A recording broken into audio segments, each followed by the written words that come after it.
इकडच्या आपल्या साईडला आतमध्ये जावं, गाड्या ट्रॅफिक जाम होईल नाही. आतमध्ये या, सगळे आतमध्ये.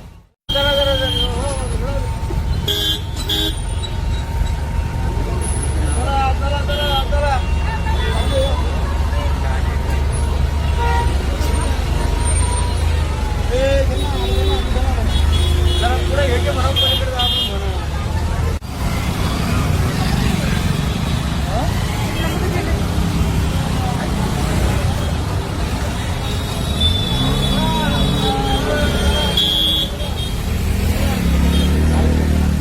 इकडच्या आपल्या साईडला आतमध्ये जावं, गाड्या ट्रॅफिक जाम होईल नाही. आतमध्ये या, सगळे आतमध्ये.